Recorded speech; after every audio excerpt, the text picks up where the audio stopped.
ওনাদের সাথে যে বেয়াদবি করেছে, এর কারণে রব প্রথমে হলুদ কার্ড দেখিয়ে বুঝিয়েছে এখনো সময় আছে, মাথা ঠান্ডা কর, এখনো সময় আছে, ভণ্ডামি আর বেয়াদবি ছাড়। কিন্তু হলুদ কার্ডে কাজ হয় নাই, আবার বেয়াদবি শুরু করেছে।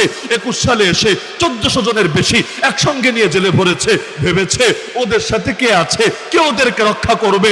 আল্লাহর কসম, যে 1 বছর কাশিমপুরে ছিলাম, আরে গভীর রাতে যখন এই মুরব্বী আলেমদেরকে বলতে শুনতাম, কখনো 3টা, কখনো 3:30, কখনো 4টা, হঠাৎ করে চিৎকার শুনতাম। তাহাজ্জুদ শেষে মোনাজাতে বসে বলছে আল্লাহ, আরে এমন একটা গভীর আওয়াজ বের হতো, দিল সাক্ষ্য দিত এই বদদুয়া যার গায়ে লেগেছে, আরে ওর পতন হবেই হবে।